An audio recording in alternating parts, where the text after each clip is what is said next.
আজকে যেটা আলোচনা করব সেটা হচ্ছে ডোপিং। আর সাধারণত তোমরা জানো যে ডোপিং সাধারণত স্পোর্টসে ক্রীড়াক্ষেত্রে ব্যবহার হয়ে থাকে। তো ডোপিংয়ের অর্থ আমরা কি সেটা জানবো এবং ডোপিং কী কী প্রকার হয়ে থাকে।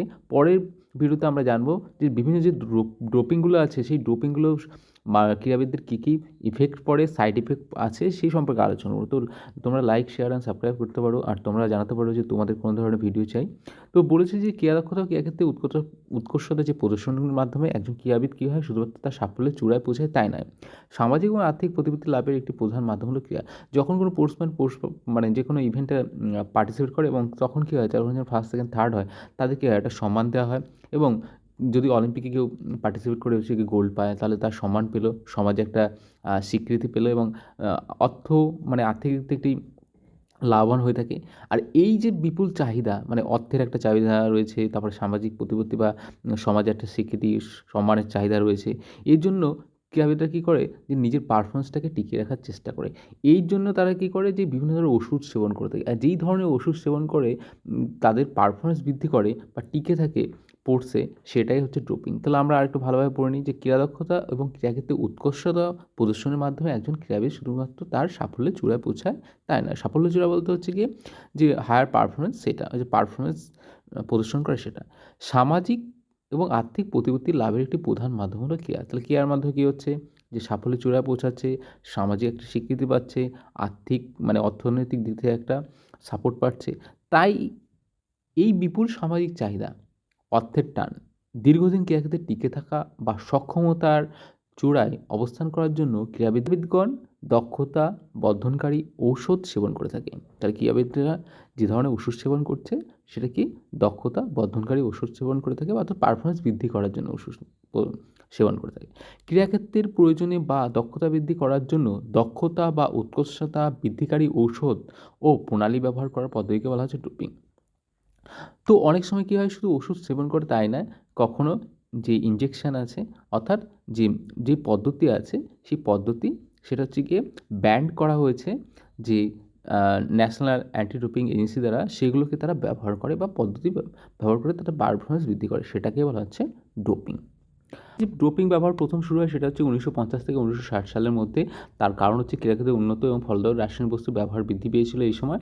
এবং 1930 সালে ক্রীড়াক্ষেত্রে প্রথম ডোপিংয়ের ব্যবহার ঘটে, সেটা হচ্ছে অ্যাম্ফেটামিনস এবং ব্যবহারের মাধ্যমে। পরবর্তীকালে 1940 সালে কী ব্যবহার করা হয়, অ্যানাবলিক স্টেরয়েড। এই স্টেরয়েড ব্যবহার শুরু হয় 1940 সালে। কিন্তু মনে রাখতে হবে যে 1960 সালের আগে কোনো স্বীকৃত ডোপিং বিরোধী আইন বা পরীক্ষা পদ্ধতি শুরু করা যায়নি। তাহলে ডোপিং দেখো যে ক্রীড়াক্ষেত্রে নিষিদ্ধ বস্তুর তালিকা সম্বন্ধে একটি আদর্শ তালিকা প্রথম প্রকাশিত হয় কত সালে, 1963 সালে। তাহলে আমরা জানি 60 সালের আগে পর্যন্ত আমাদের ডোপিংয়ের পরীক্ষা নিরীক্ষার ব্যবস্থা চালু হয়নি। 60 সালের পরে পরীক্ষা নিরীক্ষার ব্যবস্থা চালু হয়েছিল ডোপিং সংক্রান্ত, এবং 1963 সালে প্রথম একটা তালিকা তৈরি হয় যে কী কী ডোপিং করা যাবে এবং করা যাবে না। তো এই তালিকা প্রস্তুতির নেতৃত্ব দিয়েছিলেন আন্তর্জাতিক অলিম্পিক কমিটি, আইওসি। এটা আইওসি হবে, বোঝা গেল, এটা আইওসি হবে। তো 2004 সালে বিশ্ব ডোপিং বিরোধী সংস্থা, সেটা হচ্ছে কি ওয়াডা, অর্থাৎ ওয়ার্ল্ড অ্যান্টি ডোপিং এজেন্সি। তাহলে আমরা জানতে পারলাম যে 2004 সালে কিন্তু এটা একটা সংস্থা গঠিত হয়। এবং এই সংস্থা কী করে, যে বিভিন্ন ঔষধ যেগুলো রয়েছে তার একটা প্রণালী এবং পদ্ধতি রয়েছে এবং নিষিদ্ধ বস্তু যেগুলো রয়েছে সে একটা তালিকা তৈরি করে। সমস্ত বস্তুগুলো হচ্ছে ব্যান্ড করা হয়েছে, তো তাদের একটা তালিকা দেওয়া হলো। তারপর তার মধ্যে প্রথম রয়েছে S0, অর্থাৎ অনুমোদনযোগ্য নয় এইরকম বস্তু। S1 রয়েছে অ্যানাবলিক পদার্থ। S2 রয়েছে পেপটাইড হরমোনসমূহ এবং বৃদ্ধি সংবেদনকারী উপাদান সম্পর্কযুক্ত বস্তুসমূহ, যেমন হচ্ছে গিয়ে মিমেটিক্স। তারপর রয়েছে S3 হচ্ছে বিটা 2 অ্যাগনিস্ট। 4 রয়েছে হরমোনসমূহ এবং বিপাকীয় নিয়ন্ত্রণকারী। S5 রয়েছে ডাইইউরেটিক্স ও আড়াল করার সামগ্রী বা মাস্কিং এজেন্ট। নেক্সট হচ্ছে M1 রক্ত উপাদানসমূহ বৃদ্ধি করার কৌশল বা কারচুপি যেগুলো রয়েছে। M2 রাসায়নিক ও ভৌত কারচুপি। M3 রয়েছে জিন ডোপিং। এগুলো হচ্ছে গিয়ে যে সকল বস্তু বা পদ্ধতি সবসময় নিষিদ্ধ সেগুলোর একটা তালিকা।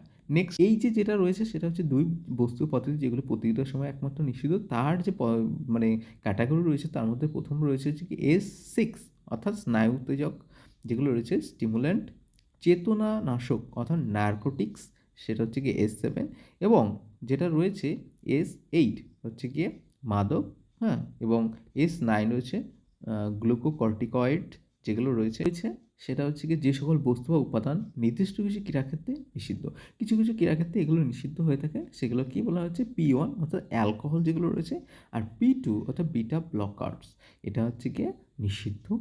এটা আমরা আলোচনা করলাম, সেটা হচ্ছে গিয়ে সবসময় নিষিদ্ধ কিছু রয়েছে, তারপর হচ্ছে প্রতিযোগিতার সময় নিষিদ্ধ রয়েছে, এবং যে সকল বস্তু রয়েছে থার্ডে যেটা রয়েছে, যে সকল বস্তু বা উপাদানগুলো কিছু কিছু ক্রীড়াক্ষেত্রে নিষিদ্ধ। এটা হচ্ছে গিয়ে ডোপিংয়ের লিস্ট।